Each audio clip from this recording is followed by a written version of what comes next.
ನಮಸ್ತೆ. ನಾನು S K ಕುಪ್ಪಾಸ್ತ್, Vivekananda ಯೋಗ ವಿಜ್ಞಾನ ಕೇಂದ್ರ, ಬಾಗಲಕೋಟೆಯಿಂದ ಮಾತಾಡ್ತಾ ಇದ್ದೀನಿ. ದೇವರು ಒಂದ್ಸಲ ವಿಚಾರ ಮಾಡ್ತಾನೆ, ಪರಮಾತ್ಮ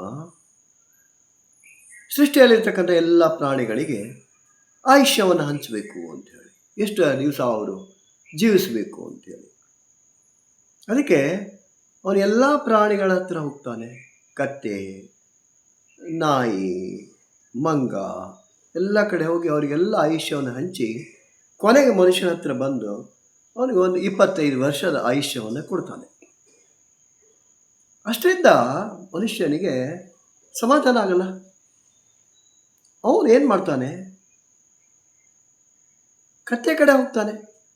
ಕತ್ತೆಗೆ ಹೋಗಿ ಅದಕ್ಕೆ ಬೇಡಿಕೊಂಡು ಎಲ್ಲ ಮಾಡಿ, ಸೊ ನನಗೆ ಒಂದು 25 ವರ್ಷ ನಿನ್ನ ಆಯುಷ್ಯದ ಭಾಗವನ್ನು ನನಗೆ ಕೊಡು ಅಂತ ಕೇಳ. ಅಲ್ಲೇ ತಗೋತಾನೆ. 50 ವರ್ಷ ಆಗುತ್ತೆ ಅವನು ಇದಕ್ಕೆ ಖಾತೆಗೆ 50 ವರ್ಷ ಜಮಾ ಆಗುತ್ತೆ. ಮತ್ತೆ ಹೋಗ್ತಾನೆ, ಅಲ್ಲಿ ಕೋತಿಗಳು ಅಥವಾ ಮಂಗಗಳು, ನಾಯಿಗಳು ಅವುಗಳನ್ನು ಭೇಟಿ ಆಗ್ತಾನೆ. ಅವುಗಳಿಂದ ಪ್ರತಿಯೊಂದರಿಂದ 25 ವರ್ಷ ತಗೊಂಡು ಟೋಟಲ್ 100 ವರ್ಷ ತನ್ನ ಖಾತೆಗೆ ಜಮಾ ಮಾಡ್ಕೋತಾನೆ. ಮಾಡ್ಕೊಂಡ ನಂತರ ಇಲ್ಲಿ ಸಮಸ್ಯೆ ಏನಪ್ಪ ಅಂದರೆ, ಮೊದಲ 25 ವರ್ಷ ಅವಾಗೇನಿತ್ತಲ್ಲ, ಅದೊಂದು ದೈವದತ್ತವಾದಂಥ ಆಯುಷ್ಯದ ಭಾಗ. ಅದು ಒಳ್ಳೆಯ ಕಾಲ ಅದು. ಸೊ ಆ ಕಾಲದಲ್ಲಿ ಅವನು ಬೇರೆ ಬೇರೆ 108 ಆಶೆಗಳನ್ನು ಇಟ್ಕೊಳ್ಳೋದು, ಶಿಕ್ಷಣ ಪಡ್ಕೊಳ್ಳೋದು, ತನ್ನ ಭವಿಷ್ಯದ ಬಗ್ಗೆ ವಿಚಾರ ಮಾಡೋದು, ಇದನ್ನೆಲ್ಲ ಮಾಡ್ತಕ್ಕಂಥ ಒಂದು ಭಾಗ ಅದು ನಿಜವಾಗಿ. ಸೊ ಮಾನವನಿಗೆ ಏನೇನು ಬೇಕೋ ಆ ಎಲ್ಲ ಗುಣಗಳನ್ನು ಬೆಳೆಸ್ತಕ್ಕಂಥ ಒಂದು ಆಯುಷ್ಯದ ಭಾಗ ಅದು. ಅದನ್ನು ಹಾಳು ಮಾಡ್ಕೋಬಾರ್ದು.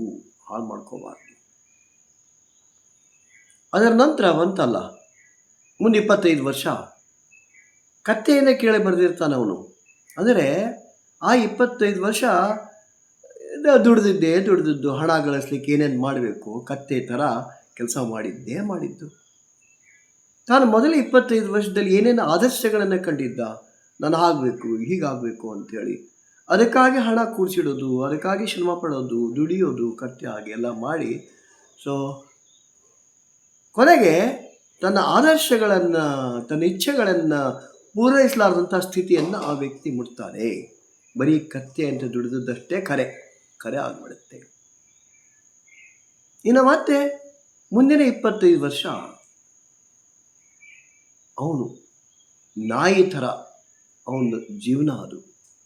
ಅಂದರೆ ಎಲ್ಲ ಹೇಳ್ತಾ ಇರೋದು, ಏನಪ್ಪ ನಮ್ಮ ಕಾಲ ಎಷ್ಟು ಚೆಂದ ಇತ್ತು, ಒಳ್ಳೇದಿತ್ತು, ಈಗೆಲ್ಲ ಕೆಟ್ಟ ಹೋಗಿದೆ, ಯಾರೂ ಸರಿ ಇಲ್ಲ.